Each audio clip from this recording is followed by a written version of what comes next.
തങ്കവേലു ഇയാൾ പഴയ മദിരാശി നഗരത്തിലെ ഇന്നത്തെ ട്രിപ്പിളിക്കൻ എന്ന സ്ഥലത്താണ് താമസം. 1939 ഏപ്രിൽ 5 തീയതി രാത്രി സമയം തങ്കവേലു സമീപത്തുള്ള കൃഷ്ണാമ്പേട്ട എന്ന സ്ഥലത്തുള്ള ശ്മശാനത്തിലേക്ക് പോയി.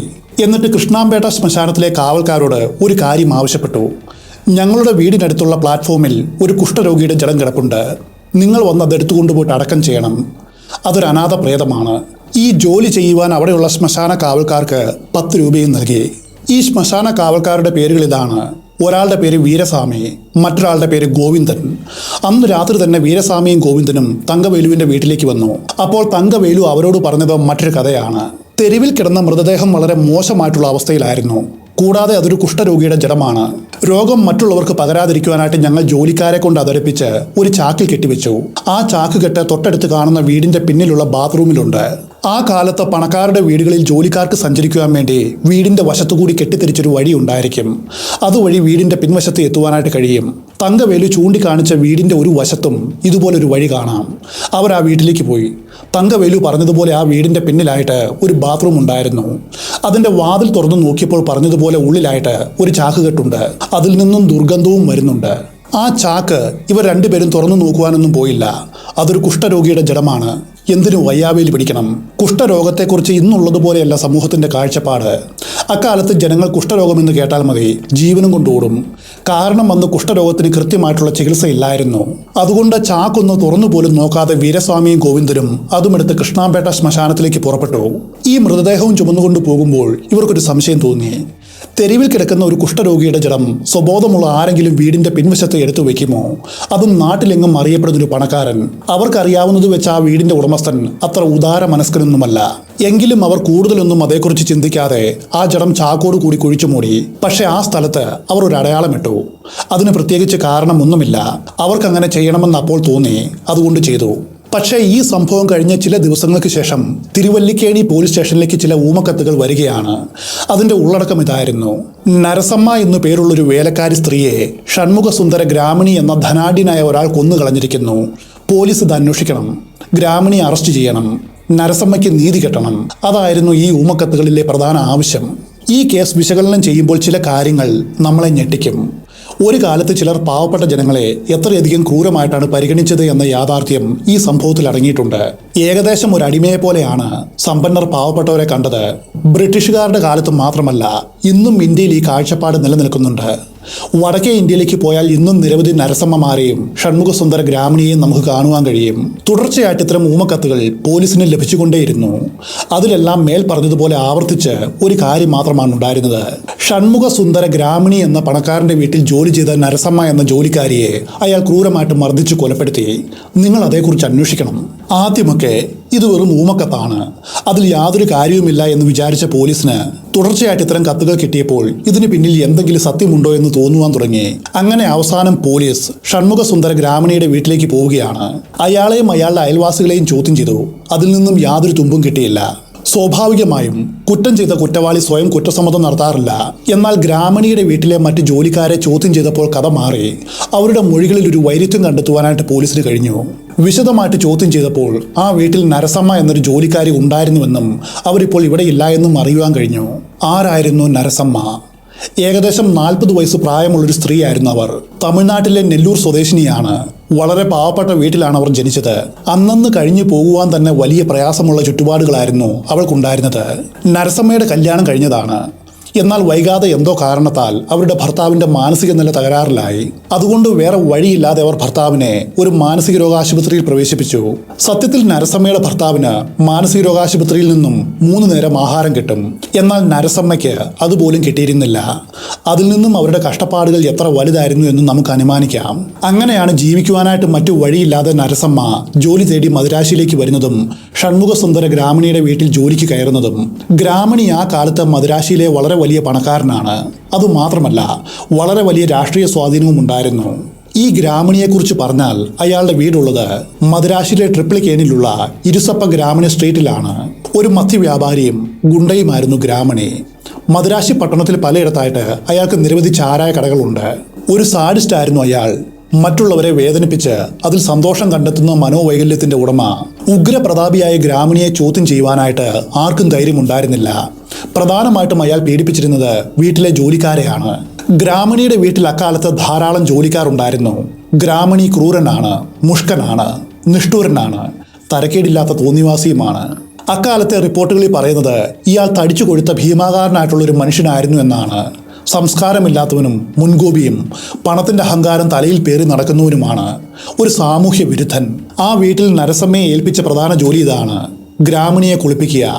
അത് വെറും ഒരു കുളിയല്ല. ഈ കുളിക്ക് ചില ചിട്ടവട്ടങ്ങളുണ്ട്. നരസമ്മ ആദ്യം ഗ്രാമണിക്ക് കുളിക്കുവാനുള്ള ചൂടുവെള്ളം ഉണ്ടാക്കണം. ഈ ചൂടുവെള്ളം കൃത്യമായിട്ടുള്ള പാകത്തിലായിരിക്കണം. അധികം ചൂടാകുവാനും പാടില്ല, അതുപോലെ ചൂട് കുറയുവാനും പാടില്ല. ഈ രണ്ടിൽ ഏത് സംഭവിച്ചാലും നരസമ്മയെ ഗ്രാമണി ക്രൂരമായിട്ട് മർദ്ദിക്കും. അങ്ങനെ ചൂടുവെള്ളം വെച്ച ശേഷം ഗ്രാമണിയെ നരസമ്മ തന്നെ കുളിപ്പിക്കണം. ദേഹമാസകലം സോപ്പിട്ട് തേച്ച് പിടിപ്പിച്ച് ശരീരം തുടച്ചു കൊടുക്കണം. ഇതിൽ എന്തെങ്കിലും ഒരു പോരായ്മ കണ്ടാൽ അന്ന് നരസമ്മയ്ക്ക് നല്ല കോളാണ്, അടി വീഴും. സാധാരണ അടിയല്ല, നല്ല വണ്ണമുള്ള ചൂരൽ കൊണ്ടാണ് അയാളുടെ ആക്രമണം. ഗ്രാമണിയെ കുളിപ്പിക്കുവാൻ നരസമ്മയെ സഹായിക്കുവാൻ ഒരു ചെറിയ പയ്യൻ കൂടി ഉണ്ടായിരുന്നു. അവൻ്റെ പേര് ദുർഗൻ എന്നാണ്. ദുർഗന്റെ ജോലി ഇതാണ്: ഗ്രാമണിയുടെ പടുകൂറ്റൻ ദേഹത്ത് ചെറുപയർ പൊടി, ചീവയ്ക്ക അങ്ങനെ തുടങ്ങിയ സാധനങ്ങൾ തേച്ചു കൊടുക്കണം. ഒരു ജന്മിയുടെ രാജകീയ സ്നാനം അങ്ങനെ വേണമെങ്കിൽ ഇതിനെ വിശേഷിപ്പിക്കാം. അന്നും പതിവ് പോലെ ദുർഗൻ ഗ്രാമണിയുടെ ശരീരത്തിൽ ചെറുപയർ പൊടി ഇട്ടു. എന്നിട്ട് തേച്ച് പിടിപ്പിച്ചു. തൊട്ടു പിന്നാലെ ചൂടുവെള്ളം വരേണ്ടതാണ്. എന്നാൽ ചൂടുവെള്ളം അതുവരെയും വന്നില്ല. വെള്ളം വരുവാൻ താമസിച്ചതും അയാൾക്ക് ദേഷ്യം വന്നു. എടി വടക്കത്തി, ചൂടുവെള്ളം എവിടെയാടി? ഗ്രാമണി അലറി. അയാൾ നരസമ്മയെ അങ്ങനെയാണ് വിളിച്ചിരുന്നത്. അപ്പോഴും നരസമ്മയുടെ ഭാഗത്തു നിന്നും ഒരു മറുപടിയും വന്നില്ല. ഇതോടെ അയാളുടെ ദേഷ്യം വീണ്ടും വീണ്ടും വർദ്ധിച്ചു. അടുത്തതായിട്ട് ഗ്രാമണി ചെയ്തത് ഇതാണ്: അയാൾ ദുർഗനോട് അടുപ്പിൽ നിന്നും കത്തുന്ന ഒരു വിറക് കഷ്ണം എടുത്തുകൊണ്ടുവരുവാൻ പറഞ്ഞു. ദുർഗന് മറ്റു വഴിയില്ല. ഗ്രാമണി പറഞ്ഞാൽ അത് ചെയ്തേ തീരൂ, അല്ലെങ്കിൽ അടുത്ത അടി വീഴുന്നത് അവനായിരിക്കും. ദുർഗൻ വേഗം തന്നെ അയാൾ ആവശ്യപ്പെട്ട മരക്കമ്പ് കൊണ്ടുവന്നു. അതും എടുത്തുകൊണ്ട് ഗ്രാമണി നേരെ പോയത് വീടിന്റെ ഉള്ളിലേക്കാണ്. അവിടെ അയാൾക്ക് വേണ്ടി തകൃതിയായിട്ട് ജോലി ചെയ്യുന്ന നരസമ്മയെ അയാൾ കണ്ടു. അലറിക്കൊണ്ട് ആ സാധു സ്ത്രീയുടെ മുടിക്കുത്തിനെ പിടിച്ചു വലിച്ചഴിച്ച് വീടിന്റെ പിൻവശത്തേക്ക് അയാൾ കൊണ്ടുവന്നു. അവിടെയിട്ട് അവളെ ആ വിറക് കൊള്ളിക്കൊണ്ട് യാതൊരു ദയാദാക്ഷിണ്യവുമില്ലാതെ പുതിരെ തല്ലി. വേദന സഹിക്കുവാൻ കഴിയാതെ അവർ എങ്ങനെയോ എഴുന്നേറ്റ് ഓടി. ആ കൂട്ടത്തിൽ കാല് തെറ്റി താഴെ വീണു. തലയിൽ വലിയ പരിക്കും പറ്റി. ഒന്ന് ഏൽക്കുവാൻ പോലും കഴിയാതെ കിടക്കുന്ന നരസമ്മയെ അവിടെയിട്ട് വീണ്ടും വീണ്ടും ഗ്രാമണി അടിച്ചു. ഒടുവിൽ അവിടെ കിടന്ന ആ സ്ത്രീ മരിച്ചു, അല്ല കൊല്ലപ്പെട്ടു. കുറ്റകൃത്യം നടന്നിരിക്കുന്നു. ഇനി അത് എങ്ങനെയെങ്കിലും മറച്ചു വെച്ചേ മതിയാവൂ. അതിനുവേണ്ടി നരസമ്മയുടെ ജഡം ജോലിക്കാരുടെ സഹായത്തോടെ ഗ്രാമണി ഒരു ചാക്കിൽ കെട്ടി. എന്നിട്ട് വീടിന്റെ പിൻവശത്തുള്ള ബാത്റൂമിൽ എടുത്തു വെച്ചു. ഇത്രയുമാണ് ഗ്രാമണിയുടെ ജോലിക്കാർ പോലീസിനോട് പറഞ്ഞത്.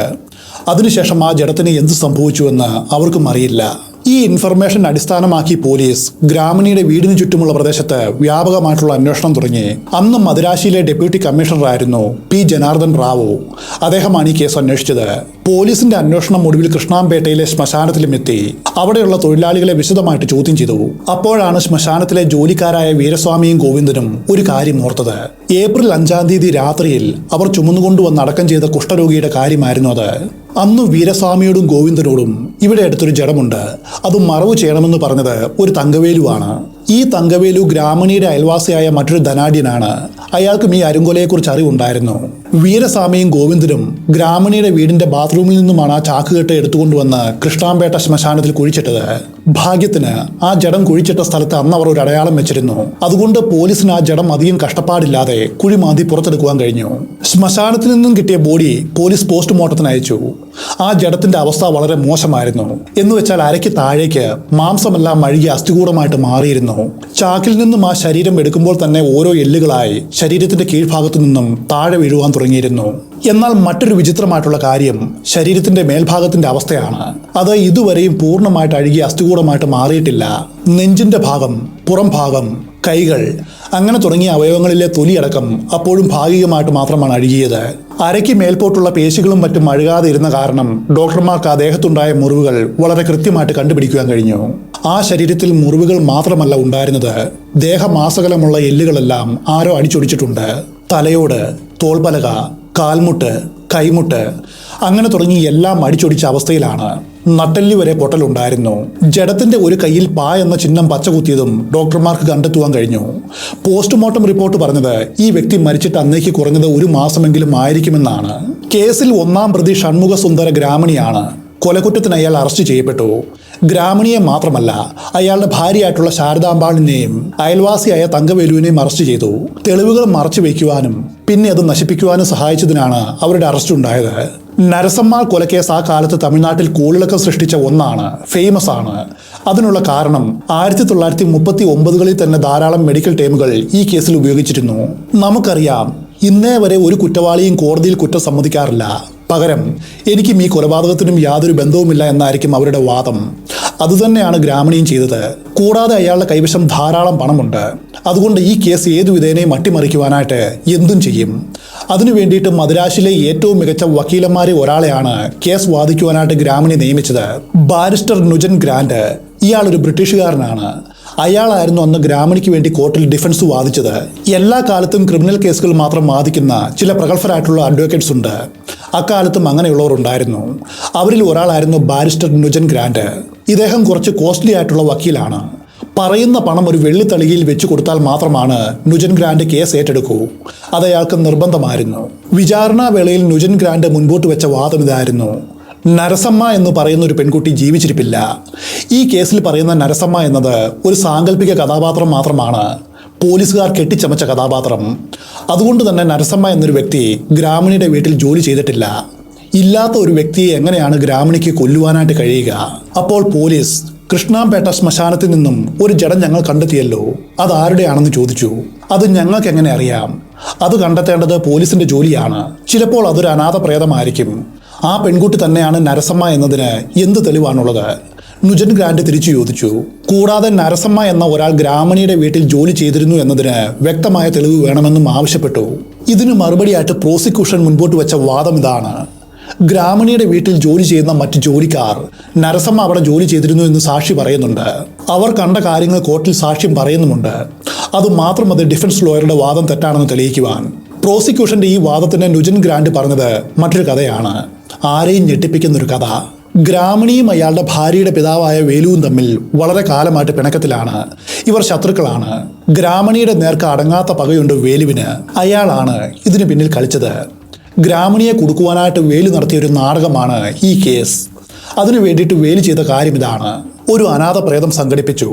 അതിന് വേലുവിനെ സഹായിച്ചത് ശ്മശാനത്തിലെ കാവൽക്കാരായിട്ടുള്ള വീരസ്വാമിയും ഗോവിന്ദനുമാണ്. എന്നിട്ട് ജീവനില്ലാത്ത ആ ജഡത്തിൽ ഒരു വടികൊണ്ട് വീരസ്വാമിയും ഗോവിന്ദനും അടിച്ചു. ഇവിടെ ഇവർക്കൊരു അബദ്ധം പറ്റി. ആ ജഡം അടിച്ചൊടിച്ച് മുറിവുകളും മറ്റും ഉണ്ടാക്കിയതിനു ശേഷമാണ് സാരി ഉടുപ്പിച്ചത്. അതുകൊണ്ടാണ് ജഡത്തിൽ നിന്നും കിട്ടിയ സാരിയിൽ രക്തത്തിന്റെ അടയാളം കണ്ടെത്തുവാനായിട്ട് കഴിയാത്തത്. പോസ്റ്റ്മോർട്ടം റിപ്പോർട്ടിലും അങ്ങനെ ഒരു പരാമർശമില്ല. അതിനുശേഷം അതൊരു ചാക്കിലാക്കി കൃഷ്ണാംപേട്ട ശ്മശാനത്തിൽ കുഴിച്ചിട്ടു. എന്നിട്ട് വേലു ഗ്രാമണിയുടെ വീട്ടിലെ ജോലിക്കാരെ പണം കൊടുത്ത് കള്ളസാക്ഷി പറയുവാനായിട്ട് റെഡിയാക്കി. അങ്ങനെ വേലു തയ്യാറാക്കിയ പ്ലാൻ പ്രകാരം ഗ്രാമണിയുടെ വീട്ടിലെ ജോലിക്കാർ പോലീസ് സ്റ്റേഷനിലേക്ക് ഊമക്കത്തുകൾ എഴുതുവാൻ തുടങ്ങി. അങ്ങനെയാണ് ഈ കേസ് ഉണ്ടായത്. ആരുടെയും തല കറങ്ങുന്നൊരു വാദമാണ് ബാരിസ്റ്റർ നുജൻ ഗ്രാൻഡ് മുൻപോട്ട് വെച്ചത്. അതോടെ പോലീസിന്റെ ജോലി വർദ്ധിച്ചു. ഈ കേസിൽ ന്യായം കിട്ടണമെങ്കിൽ പോലീസ് കണ്ടെത്തിയ ശരീരം നരസമ്മയുടെ ആണെന്ന് തെളിയിക്കണം. നരസമ്മ എന്ന് പറയുന്ന ഒരു പെൺകുട്ടി ജീവിച്ചിരുന്നു എന്നതിന് അവർ തെളിവ് കണ്ടെത്തണം. നരസമ്മ ഗ്രാമണിയുടെ വീട്ടിലെ ജോലിക്കാരോട് താൻ നെല്ലൂർ സ്വദേശിനിയാണ് എന്ന് പറഞ്ഞിരുന്നു. അത് വെച്ച് പോലീസ് നേരെ നെല്ലൂരിലേക്ക് പുറപ്പെട്ടു. നെല്ലൂരിൽ നരസമ്മയെക്കുറിച്ച് അന്വേഷിച്ചു. എന്നാൽ ഈ അന്വേഷണം പരാജയപ്പെട്ടു. നരസമ്മയെക്കുറിച്ചൊരു ചെറിയ ഡീറ്റെയിൽ പോലും നെല്ലൂരിൽ നിന്നും കിട്ടിയില്ല. ഇപ്പോൾ ഈ കേസിന്റെ അവസ്ഥ ഇതാണ്: അങ്ങനെ ഒരു വ്യക്തി ജീവിച്ചിരുന്നു എന്നതിന് യാതൊരു തെളിവും പോലീസിന്റെ അടുത്തില്ല. അതും കൂടാതെ ഈ കേസ് വീണ്ടും തലകീഴായിട്ട് മറിക്കുവാനായിട്ട് നുജൻ ഗ്രാൻഡ് മറ്റൊരു കാര്യം കൂടി ചെയ്തു. ലണ്ടനിലെ ഒരു ആശുപത്രിയിൽ ജോലി ചെയ്തിരുന്നൊരു ഡോക്ടറെ സാക്ഷി പറയുവാനായിട്ട് ഇന്ത്യയിലേക്ക് കൊണ്ടുവന്നു. അയാളുടെ പേര് ക്യാപ്റ്റൻ ഷോൺ. ക്യാപ്റ്റൻ ഷോൺ ഈ കേസിന്റെ ഡീറ്റെയിൽസ് എല്ലാം പരിശോധിച്ചു. എന്നിട്ട് കോർട്ടിൽ പറഞ്ഞത് ഇങ്ങനെയാണ്: ഈ ശരീരത്തിന്റെ 2 തോളിലും ഒരേപോലെയുള്ള 2 മുറിവുകളുണ്ട്. അതും കൃത്യമായിട്ട് ഒരേ സ്ഥലത്താണുള്ളത്. ഇതെല്ലാം പറയുന്നത് ഈ വ്യക്തി മരിച്ചതിന് ശേഷമാണ് ഈ കാണുന്ന മുറിവുകളെല്ലാം ഉണ്ടായത്. കാരണം ജീവനോടെ ഇരിക്കുന്ന ഒരാളെ അടിക്കുന്നു എന്ന് കരുതുക, അവർ ആ അടിയിൽ നിന്നും രക്ഷപ്പെടുവാനായിട്ട് വഴുതി മാറും. അപ്പോൾ ഓരോ സ്ഥലത്തും ഓരോ തരത്തിലുള്ള മുറിവുകളാവും ഉണ്ടാവുക. ഓരോ സ്ഥലത്തും വ്യത്യസ്തമായിട്ടുള്ള ഫോഴ്സ് ആകും അപ്ലൈ ചെയ്യപ്പെടുക. എന്നാൽ ഈ ജഡത്തിന്റെ 2 തോളിലും ഒരേപോലെയുള്ള മുറിവുകളുണ്ട്. അതിന്റെ അർത്ഥം ഈ ശരീരം അനങ്ങാതിരിക്കുന്ന സമയത്താണ് ഈ പരിക്കുകൾ ഉണ്ടായത്. ക്യാപ്റ്റൻ ഷോണിന്റെ ഈ സ്റ്റേറ്റ്മെന്റ് ഗ്രാമണിയുടെ ഡിഫൻസ് വക്കീൽ എന്താണോ വാദിച്ചത് അതിനെ പിന്താങ്ങുന്ന ഒന്നാണ്. നുജൻ ഗ്രാൻഡ് പറഞ്ഞത് എന്താണ്? ഗ്രാമണി നിരപരാധിയാണ്. നേരത്തെ തന്നെ മരിച്ച ഒരു അനാഥ ശവത്തെ അയാളെ എതിരാളികൾ വടികൊണ്ടടിച്ച് കുഴിച്ചിട്ട് അയാളെ ഈ കേസിൽ കുടുക്കിയതാണ്. നരസമ്മാളുടെ ജഡം പോസ്റ്റ്മോർട്ടം ചെയ്ത ഗവൺമെന്റ് ഡോക്ടറുടെ പേര് ശ്രീനിവാസൻ നായിഡു എന്നാണ്. അദ്ദേഹം കോർട്ടിൽ പറഞ്ഞത് ഇങ്ങനെയാണ്: മദിരാശി പോലെയുള്ള ഉഷ്ണമേഖലാ പ്രദേശത്ത് ഒരു ജഡം കുഴിച്ചിട്ടാൽ അത് പൂർണ്ണമായിട്ടും അഴുകുവാനായിട്ട് കുറഞ്ഞത് 3 മാസമെങ്കിലും ആകും. ഈ ജഡത്തിൻ്റെ അവസ്ഥ വെച്ച് ഏകദേശം 1 മാസം മുൻപായിരിക്കണം ഇത് കുഴിച്ചിട്ടത്. അതിന് മറുപടി പറഞ്ഞത് ക്യാപ്റ്റൻ ഷോൺ ആയിരുന്നു. സാധാരണയായിട്ട് മണ്ണിൽ കുഴിച്ചിട്ട ഒരു ശരീരം അഴുകുന്ന സമയത്ത് ഏറ്റവും അവസാനം അഴുകുന്ന അവയവം സ്ത്രീയുടെ ഗർഭപാത്രമാണ്. എന്നാൽ ഈ ശരീരത്തിലെ ഗർഭപാത്രം നേരത്തെ അഴുകിപ്പോയിട്ടുണ്ട്. അങ്ങനെ വരുമ്പോൾ ഈ ശരീരത്തിന് 1 മാസത്തെ പഴക്കമല്ല ഉണ്ടാകേണ്ടത്, കുറഞ്ഞത് 3 മാസമെങ്കിലും പഴക്കമുള്ള ജഡമാണിത്. അതുകൊണ്ടാണ് ജഡത്തിൻ്റെ കീഴ്ഭാഗത്തുള്ള പേശികളെല്ലാം തന്നെ പൂർണ്ണമായിട്ടും അഴുകിയത്. പിന്നെ എന്തുകൊണ്ടാണ് ശരീരത്തിൻ്റെ മേൽഭാഗം മാത്രം പൂർണ്ണമായിട്ടും അഴുകാത്തത് എന്ന് ചോദിച്ചാൽ, കുഴിച്ചിടുന്ന സമയത്ത് ശരീരത്തിൻ്റെ മേൽഭാഗത്ത് ചിലപ്പോൾ ധാരാളം മണ്ണ് നേരിട്ട് വീണിട്ടുണ്ടാവും. ഇതുമൂലം സപ്പോണിഫിക്കേഷൻ എന്ന പ്രോസസ്സ് നടക്കും. ജഡം അഴുകുന്ന സമയം ഇതുമൂലം വൈകും. കൂടാതെ മണ്ണിലുള്ള രാസവസ്തുക്കളും സൂക്ഷ്മാണുക്കളും ശരീരത്തിൽ പ്രവർത്തിക്കുവാനായിട്ട് വൈകും. ഇതുമൂലം മേൽഭാഗം അഴുകുവാനായിട്ട് സമയമെടുക്കും. അതുകൊണ്ട് ഞാൻ ഉറപ്പിച്ചു പറയുന്നു, ഈ ശരീരത്തിന് ഏറ്റവും കുറഞ്ഞത് 3 മാസത്തെ പഴക്കമുണ്ട്. ഈ വാദം മുൻപോട്ട് വെച്ച് സർക്കാർ ഭാഗത്തു നിന്നും കൊണ്ടുവന്ന എല്ലാ വാദങ്ങളും തെറ്റാണെന്ന് ഡിഫൻസ് വാദിച്ചു. പ്രോസിക്യൂഷൻ പറഞ്ഞത് പ്രകാരം 1 മാസം മുൻപാണ് ജഡം കുഴിച്ചിട്ടത്. അങ്ങനെ വരുമ്പോൾ 1 മാസം മുൻപ് നരസമ്മ ജീവനോടെ ഇരുന്നിരിക്കണം. അതുതന്നെയാണ് സർക്കാർ ഭാഗത്തു നിന്നുമുള്ള സാക്ഷികളും സാക്ഷിമൊഴികളും പറയുന്നത്. എന്നാൽ ഈ ശരീരം കുഴിച്ചിട്ട് കുറഞ്ഞത് 3 മാസമായെന്ന് പ്രൂവ് ചെയ്താൽ കോർട്ടിൽ ഇവർ പറയുന്ന എല്ലാ സാക്ഷ്യങ്ങളും വെറും നുണയായിട്ട് മാറും. അതിനാണ് ക്യാപ്റ്റൻ ഷോണും ബാരിസ്റ്റർ ന്യൂജൻ ഗ്രാൻഡ് ശ്രമിച്ചത്. ഇതിനു മറുപടിയായിട്ട് പ്രോസിക്യൂഷൻ സൈഡിലുള്ള ഡോക്ടർമാർ വാദിച്ചത് ഇങ്ങനെയാണ്: നോക്കൂ, നരസമ്മയുടെ ജഡം അവർ മരിച്ച ഉടനെയല്ല കുഴിച്ചിട്ടത്. അവരെ കൊന്നതിന് ശേഷം 2 ദിവസം ആ വീടിൻ്റെ ബാത്റൂമിൽ വെച്ചിട്ടുണ്ട്. ഇതുമൂലം വേഗത്തിൽ ജഡം അഴുകുവാനായിട്ട് തുടങ്ങും. അതുമാത്രമല്ല, നരസമ്മ വളരെ മെലിഞ്ഞ സ്ത്രീയാണ്. അതുകൊണ്ട് മാംസം കുറവുള്ള ഭാഗമെല്ലാം വേഗത്തിൽ അഴുകും. എങ്ങനെ നോക്കിയാലും നരസമ്മയുടെ ജഡത്തിന് 1 മാസം മാത്രമാണ് പഴക്കമുള്ളൂ. ഇതുകൂടാതെ ഈ കേസിൽ ഡിഫൻസ് വക്കീൽ ന്യൂജൻ ഗ്രാൻഡ് മറ്റൊരു വാദവും മുൻപോട്ട് വെച്ചിരുന്നു. നരസമ്മയുടെ സാരിയിൽ ഒരു തുള്ളി പോലും രക്തക്കറ കാണുന്നില്ല. അതെങ്ങനെ സംഭവിക്കും? അടിച്ചു കൊല്ലപ്പെട്ട ഒരു സ്ത്രീയുടെ ശരീരത്തിലുള്ള തുണിയിൽ രക്തക്കറ കാണേണ്ടതാണ്. അതില്ലാത്തതുകൊണ്ട് തീർച്ചയായിട്ടും ഇതൊരു കെട്ടിച്ചമച്ച കേസാണ്. ഇതിന് മറുപടി കൊടുക്കുവാനായിട്ട് പ്രോസിക്യൂഷൻ ഒരു കെമിക്കൽ എക്സ്പെർട്ടിനെ കോടതിയിൽ കൊണ്ടുവന്നു. അദ്ദേഹത്തിൻ്റെ പേര് രാജഗോപാലൻ നായിഡു എന്നാണ്. രാജഗോപാൽ കോടതിയിൽ പറഞ്ഞത് ഇങ്ങനെയാണ്: ഒരു മനുഷ്യന്റെ ശരീരത്തെ സൂക്ഷ്മജീവികൾ കഴിക്കുന്നത് എങ്ങനെയാണോ അതുപോലെ തന്നെയാണ് തുണികളിലുള്ള രക്തത്തിലും സൂക്ഷ്മാണുക്കൾ പ്രവർത്തിക്കുക. അതുകൊണ്ടാണ് നിലത്ത് കുഴിച്ചിട്ട് രക്തക്കറയുള്ള തുണികൾ ചില ദിവസങ്ങൾ കഴിഞ്ഞ് എടുത്തു നോക്കിയാൽ ആ രക്തക്കറകൾ അവിടെ കാണാത്തത്. സൂക്ഷ്മജീവികൾ അത് കഴിച്ചിരിക്കും. നരസമ്മയുടെ സാരിയിൽ രക്തക്കറ ഉണ്ടായിരുന്നു. എന്നാൽ സൂക്ഷ്മാണുക്കളുടെ പ്രവർത്തനം മൂലം അതില്ലാതായി. ഇതാണ് ഇവിടെ സംഭവിച്ചത്. ഇങ്ങനെ ഡിഫൻസും പ്രോസിക്യൂഷനും തുടർച്ചയായിട്ട് ശാസ്ത്രീയമായതും എന്നാൽ പരസ്പര വിരുദ്ധവുമായിട്ടുള്ള വാദങ്ങൾ മുൻപോട്ട് വെച്ചു. അതുകൊണ്ട് തന്നെ ഈ സയന്റിഫിക് ഒപ്പീനിയൻസ് എല്ലാം കോടതി അങ്ങനെ തന്നെ മാറ്റിവെച്ചു. കാരണം ആര് പറയുന്നതാണ് ശരിയെന്ന് ഇതുമൂലം തെളിയിക്കുവാനായിട്ട് കഴിയില്ല. ഈ കേസിൽ കോടതിക്ക് വേണ്ടത് സയന്റിഫിക് ആർഗ്യുമെന്റ്സ് അല്ല, മറിച്ച് ഫിസിക്കൽ എവിഡൻസുകളാണ്. കേസിൽ അവസാനം ഗ്രാമണി കുറ്റവിമുക്തനായോ എന്ന് ചോദിച്ചാൽ ആയില്ല എന്നാണ് ഉത്തരം. കാരണം നരസമ്മ എന്നൊരു സ്ത്രീ ശരിക്കും ഗ്രാമണിയുടെ വീട്ടിൽ ജോലി ചെയ്തിരുന്നു എന്നതിന് 3 പ്രധാനപ്പെട്ട എവിഡൻസുകൾ കോടതി സബ്മിറ്റ് ചെയ്യുവാനായിട്ട് പോലീസിന് കഴിഞ്ഞു. ഒന്നാമത്തെ തെളിവ് ഗ്രാമണിയുടെ വീട്ടിലുള്ള കണക്ക് പുസ്തകമായിരുന്നു. ഈ കണക്ക് പുസ്തകത്തിൽ ആർക്കൊക്കെ എത്ര പണം കൊടുത്തു എന്ന് തുടങ്ങി ആ വീട്ടിലുള്ള സകല ചെലവിൻ്റെയും അതുപോലെ വരവിൻ്റെയും കണക്കുകൾ ഗ്രാമണിയുടെ ഭാര്യ ശാരദാമ്പാൾ എഴുതി വെച്ചിരുന്നു. അതിൽ നരസമ്മയ്ക്ക് ജോലിക്ക് കയറും മുൻപായിട്ട് അഡ്വാൻസ് ആയിട്ട് 10 രൂപ കൊടുത്തുവെന്ന് എഴുതി വെച്ചിട്ടുണ്ട്. അങ്ങനെയെങ്കിൽ കഥ മാറി. ഗ്രാമണിയുടെ വീട്ടിൽ നരസമ്മ എന്ന പേരുള്ളൊരു സ്ത്രീ ജോലി ചെയ്തിട്ടുണ്ട് എന്നതിന് ഒരു തെളിവാണിത്. രണ്ടാമത്തെ എവിഡൻസ് ഇതായിരുന്നു: നരസമ്മയുടെ കയ്യിൽ പ എന്നൊരു ചിഹ്നം പച്ചകുത്തിയിരുന്നു. ആ ചിഹ്നത്തിന് ഒരു പ്രത്യേകതയുണ്ട്. ഗ്രാമണിയുടെ വീട്ടിൽ ജോലി ചെയ്യുന്നവർക്കുള്ള അടയാളമാണിത്. അതെ, തൻ്റെ കീഴിൽ ജോലി ചെയ്യുന്ന എല്ലാ ജോലിക്കാരുടെയും ശരീരത്തിൽ അയാൾ ഇത് ചെയ്തിരുന്നു. ഒരിക്കൽ നിങ്ങൾ എൻ്റെ വീട്ടിലെ ജോലിക്കാരായിരുന്നു എന്ന് വിളിച്ചു പറയുന്ന മായ്ക്കുവാനായിട്ട് കഴിയാത്തൊരടയാളം. അയാളുടെ അധികാരത്തിൻ്റെ അപമാന ഭാരവും പേറി വേണം അവർ മരണം വരെ ജീവിക്കുവാനായിട്ട്. അതിനുവേണ്ടിയാണ് ഗ്രാമണി ഇങ്ങനെ ചെയ്തത്. ഈ പച്ചകുത്തലായിരുന്നു രണ്ടാമത്തെ എവിഡൻസ്. മൂന്നാമത്തെ തെളിവ് ഇതാണ്: തൻ്റെ വീട്ടിൽ ജോലി ചെയ്യുന്ന സ്ത്രീകൾക്ക് ഗ്രാമണിയുടെ വീട്ടിൽ നിന്നും സാരി കൊടുക്കാറുണ്ട്. ഒരു മുഴുവൻ സാരിയൊന്നും കൊടുക്കാറില്ല. അതിനു പകരം ഒരു സാരി 2ആയിട്ട് കീറി 2 ജോലിക്കാർക്ക് കൊടുക്കും. കൃഷ്ണാംപേട്ടയിൽ നിന്നും കുഴിച്ചെടുത്ത നരസമ്മയുടെ ശരീരത്തിൽ നിന്നും കിട്ടിയ സാരിയുടെ മറുപകുതി ഗ്രാമണിയുടെ വീട്ടിൽ ജോലി ചെയ്യുന്ന മറ്റൊരു ജോലിക്കാരുടെ അടുത്തുണ്ടായിരുന്നു. ഈ 2 കഷ്ണങ്ങളും ഒരുമിച്ച് വെച്ച് നോക്കിയപ്പോൾ അത് രണ്ടും ഒരു സാരിയിൽ നിന്നും മുറിച്ചെടുത്തതാണെന്ന് മനസ്സിലായി. ഇത് വലിയൊരു ഫിസിക്കൽ എവിഡൻസ് ആണ്. അതുകൂടാതെ ഈ കേസിൽ ബാരിസ്റ്റർ ന്യൂജൻ ഗ്രാൻഡ് മുൻപോട്ട് വെച്ച കള്ളക്കഥ കോടതി അതുപോലെ തന്നെ തള്ളിക്കളഞ്ഞു. വൈരാഗ്യമുണ്ട് എന്ന് വിചാരിച്ച ആരെങ്കിലും ഇതുപോലെ വളഞ്ഞ വഴിയിൽ പ്രതികാരം ചെയ്യുവാനായിട്ട് തയ്യാറാകുമോ? അതായിരുന്നു കോടതി മുൻപോട്ട് വെച്ച ചോദ്യം. ഗ്രാമണിക്കും അയാളുടെ അമ്മായിയപ്പനായ വേലുവിനും തമ്മിൽ മുൻ വൈരാഗ്യമുണ്ടായിരുന്നു. അത് സത്യമാണ്. എന്നാൽ അതിനുവേണ്ടി അയാൾ ഒരു അനാഥപ്രേതം സംഘടിപ്പിച്ച് പിന്നെ അതിനെ വടികൊണ്ട് അടിച്ചൊടിച്ച് അത് ശ്മശാനത്തിൽ കുഴിച്ചിട്ട് അതിനുശേഷം പണം കൊടുത്ത ഗ്രാമണിയുടെ വീട്ടിലെ ജോലിക്കാരെ വരുതിയിലാക്കിയെന്നും എന്നിട്ട് 1 മാസം കഴിഞ്ഞ് പോലീസിന് ഊമക്കത്ത് അവരെ കൊണ്ട് അയപ്പിച്ചു എന്നും പറഞ്ഞാൽ കൊച്ചുകുട്ടികൾ പോലും വിശ്വസിക്കില്ല. എന്നാൽ അങ്ങനെ ഒരു കഥയാണ് പ്രഗത്ഭനായിട്ടുള്ള നുജൻ ഗ്രാൻഡ് കോടതിയിൽ പറഞ്ഞത്. അവസാനം മദ്രാസ് ഹൈക്കോടതി വിധി പ്രഖ്യാപിച്ചു. ഗ്രാമണിയുടെ ഭാര്യ ശാരദാംബാൾ, ഗ്രാമണിയുടെ അയൽവാസിയായ തങ്കവേലു അടക്കം 3 പേരും കുറ്റവാളികളാണ് എന്ന് കോടതി കണ്ടെത്തി. ഈ കേസിൽ ഗ്രാമണിക്ക് വധശിക്ഷയാണ് നൽകിയത്. ശാരദാംബാളിനും തങ്കവേലുവിനും 3 വർഷം കഠിന തടവും വിധിച്ചു. വിധി കേട്ട് ഗ്രാമണി ഞെട്ടിപ്പോയി. സ്വാഭാവികമായിട്ടും പണക്കാരനായ ഗ്രാമണി അടുത്ത നടപടിയിലേക്ക് കടന്നു. അയാൾ ലണ്ടനിലുള്ള പ്രിവി കൗൺസിലിന് അപ്പീൽ നൽകി. പ്രിവി കൗൺസിൽ ഈ കേസ് അന്വേഷിച്ചു. എന്നിട്ട് മദ്രാശി ഹൈക്കോടതി നൽകിയ വിധിയാണ് ശരിയെന്ന് പറഞ്ഞു. ഗ്രാമണിയുടെ അപ്പീൽ തള്ളിക്കളഞ്ഞു. വധശിക്ഷയാണ് കിട്ടിയിരിക്കുന്നത്. ഭയന്നു വിറച്ച ഗ്രാമണി അവസാന ശ്രമമെന്ന നിലയിൽ ഒരു ദയാഹർജി ഫയൽ ചെയ്തു. എന്നാൽ ആ ദയാഹർജിയും സ്വീകരിച്ചില്ല. അവസാനം 1940 ജൂലൈ മാസത്തിൽ അയാളെ തൂക്കിലേറ്റി. പിൽക്കാലത്ത് ഈ കേസിനെ കുറിച്ച് പഠിച്ച നിരവധി പേർ പറഞ്ഞത് ബാരിസ്റ്റർ നുജൻ ഗ്രാൻഡ് ഈ കേസിനെ സമീപിച്ച രീതി അത്ര ശരിയായിരുന്നില്ല എന്നാണ്. കാരണം ആ കാലത്ത് പണക്കാരുടെ വീടുകളിൽ ജോലിക്കാർ കൊല്ലപ്പെടുന്നത് ഒരു സാധാരണ കാര്യമാണ്. യജമാനനായാൽ ദേഷ്യം വന്നാൽ അടിക്കും, ചിലരതിൽ മരിച്ചു പോവും. അതിന് നമുക്കെന്ത് ചെയ്യുവാനായിട്ട് കഴിയും? അങ്ങനെ ഒരു ചിന്താഗതിയായിരുന്നു പലർക്കും ഉണ്ടായിരുന്നത്, പ്രത്യേകിച്ചും വെള്ളക്കാരുടെ ഇടയിൽ. അതുകൊണ്ട് ബ്രിട്ടീഷ് രാജിന്റെ കാലത്ത് കോടതികളിൽ ഇത്തരം കേസുകൾ ഇടയ്ക്കിടയ്ക്ക് വരുമായിരുന്നു. അവർക്കൊന്നും യാതൊരു ശിക്ഷയും കിട്ടിയിരുന്നില്ല. അതിന് ചില കാരണങ്ങളുണ്ട്. ആ സമയത്ത് ഇന്ത്യ മുഴുവനും മലേറിയ പോലെയുള്ള രോഗങ്ങൾ വ്യാപിച്ചിരുന്നു. ഇത്തരം രോഗങ്ങൾ ബാധിച്ചവരുടെ ഇന്നർ ഓർഗൻസിന് നീർക്കെട്ട് വരുന്നത് സ്വാഭാവികമാണ്. അതുകൊണ്ട് ഒരു യജമാനൻ ജോലിക്കാരെ അടിച്ച് അവർ മരിച്ചു പോയാൽ കോർട്ടിൽ വാദിക്കുന്നത് ഇങ്ങനെയായിരിക്കും: ആ ജോലിക്കാരന്റെ സ്വഭാവവും അതുപോലെ വീട്ടിലെ പെരുമാറ്റവും അത്ര ശരിയല്ലായിരുന്നു. അപ്പോൾ അവനെയൊന്നും മര്യാദ പഠിപ്പിക്കുവാൻ ചെറുതായിട്ട് ഞാൻ അവന്റെ വയറ്റിലൊന്ന് തട്ടി. പെട്ടെന്ന് പ്ലീഹ, അതായത് സ്പ്ലീൻ പൊട്ടി അവൻ മരിച്ചുപോയി. അവൻ ഞാൻ കാരണം മരിച്ചതല്ല, അവന്റെ ആരോഗ്യനില കാരണം സംഭവിച്ച ഒരു അബദ്ധമായിരുന്നു അത് എന്ന് വെച്ചാൽ വെറും ആക്സിഡന്റ്. അങ്ങനെ വാദിച്ച് പലരും ഇങ്ങനെയുള്ള കേസുകളിൽ നിന്ന് രക്ഷപ്പെട്ടു പോയിരുന്നു. അന്ന് ബാരിസ്റ്റർ നുജൻ ഗ്രാൻഡ് നരസമ്മ എന്ന ഒരാൾ ജീവിച്ചിരുന്നില്ല എന്ന് വാദിക്കുന്നതിന് പകരം അവർക്ക് നേരത്തെ വേറെ അസുഖമുണ്ടായിരുന്നു. അതുകൊണ്ട് ഗ്രാമണി ചെറുതായിട്ട് നടിച്ചതും അവൾ മരിച്ചുപോയി. അല്ലെങ്കിൽ നരസമ്മയെ ഗ്രാമണിയുടെ വീട്ടിൽ നിന്നും ജോലി മതിയാക്കി പറഞ്ഞു വിട്ടു. അതിനുശേഷം എന്തു പറ്റിയെന്നറിയില്ല.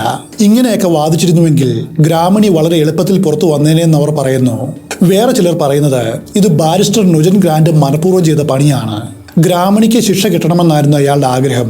അതുകൊണ്ട് അയാൾ ഈ കേസിനെ സങ്കീർണമാക്കി. ഗ്രാമണിയിൽ നിന്നും വെള്ളിത്തട്ടിൽ പണം വാങ്ങി അയാൾക്ക് തന്നെ വെച്ചൊരു മറുപടി.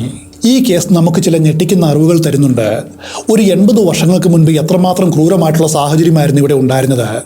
ജോലിക്കാർക്ക് പച്ച കുത്തുക, ഒരു സാരി കീറിയിട്ട് 2ആയിട്ട് കൊടുക്കുക, ചെറിയ ചെറിയ തെറ്റുകൾക്ക് അടിച്ചു കൊല്ലുക, എന്നിട്ട് അവർ രോഗിയായിരുന്നു, രോഗം മൂലമാണ് മരിച്ചത് എന്ന് വരുത്തി തീർക്കുക, അങ്ങനെ ശിക്ഷയില്ലാതെ രക്ഷപ്പെടുക. സത്യം പറഞ്ഞാൽ ഗ്രാമണിയെ പോലെയുള്ളവർ അടിമകളെ പോലെയാണ് ജോലിക്കാരെ കണ്ടത്. ഇതൊരു ട്രൂ ക്രൈം എന്നതിലും ഉപരിയായിട്ട് ആ കാലത്ത് ജീവിച്ചിരുന്ന സാധാരണ ജനങ്ങളുടെ കഷ്ടപ്പാടുകളും ദുരിതങ്ങളും യജമാനന്മാരുടെ ക്രൂരതയും വിളിച്ചു പറയുന്ന ഓതന്റിക്കേറ്റഡ് ഡോക്യുമെന്റ്സ് ആണ്. ഇത്തരം കേസുകൾ ഒരു ഹിസ്റ്ററി കൂടിയാണ്.